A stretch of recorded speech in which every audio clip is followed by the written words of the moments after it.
Do you ever notice how difficult it is to come up with positive, good, sincere things about yourself?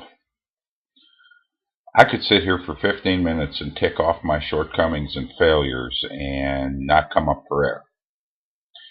If you pressed me and asked me to tell you what's very special about me, about 4 or 5 things into it, I'd start to blush and get embarrassed and start thinking, I bet you they're sitting there watching this thinking, who does he think he is? Nobody's that special. Well, there's a lot of truth in that little bit of exaggerated sarcasm I just used.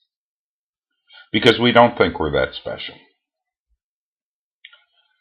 And when we don't think we're that special, it means we're not willing to make the sacrifice that's necessary for us to be whole and healthy. Now, you're that special. I can read your blogs, vlogs, I can read your inspirational quotes, and I can write back to you and send you spark goodies and tell you how special you are. But when I sit down and I take a good long look at myself, well, that's a horse of a different flavor, as a friend of mine would say. And I think it all has to do with conditioning. I think throughout most of our lives, we've always been taught about what we need to improve upon, and that's at the mildest. Some of us grew up in environments where we were continually told, you need to be better here, and we're compared to siblings and things of that nature, all the way to some of us being abused, emotionally, because we didn't live up to what we were supposed to live up to. Okay. So the first thing we do anytime we encounter a problem is we kind of try to cut out the infection or the demon or whatever you want to call it. How come when we need that little bit of reserve of energy, how come we don't fall back on all the real good positive things about us? Now, lest you think this is some original idea I had, I read a book a few years back, and I recommend this book to just about anybody who says, hey, John, is there a good book I can read? It's called Excuse Me, Your Life is Waiting. It was written by Lynn Grabhorn, Grabhorn. And towards the end of the book, she has a section entitled Special Me. And what she asks you to do once a day for 30 days, to pick something very special and unique about yourself, to write it down, and to focus on it off and on during the course of the day. I've done it. I keep the list printed out in my desk so I can carry it with me. I keep it on both my laptop and my desktop. And every day I go over it, usually in the morning. I have 35 things. 35 things about me that are very, very special. And it really helps. I may have gone through an emotional period, had something happen, and the first thing I want to do is emotionally eat.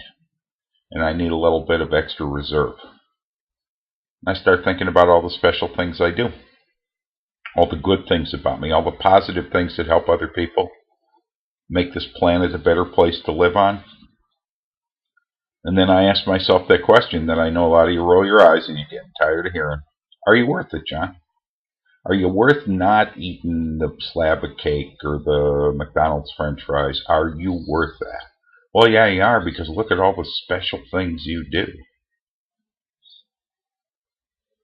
You are very special.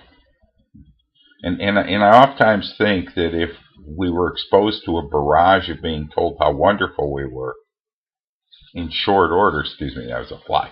In short order, we would be looking at things from a different perspective. This is hard work a lot of days, and it's a struggle a lot of days. And I'm going to go against conventional wisdom here and say that it doesn't always have to be. Because whether you want to admit it or I want to admit it, a lot of times when we have to do those unpleasant things, we don't look at them as something that's leading us towards health. We look at it as a punishment for being fat. or being sedentary. And that there should be pain. And by God, if we were like everybody else, ... You're special. So one of the challenges I kind of, and a number of you have heard me do this before, and little plug here for a team I'm a co-leader on called the 90-Day Push. Start amassing a list of things you do well. They have rapidly become my reserve, my energy. Finally, I'd like to thank everybody who sent me well wishes after I stumbled and fell in the Susan G. Komen Race for the Cure Saturday. Really do appreciate it. My knee's better today. My wrist is better today.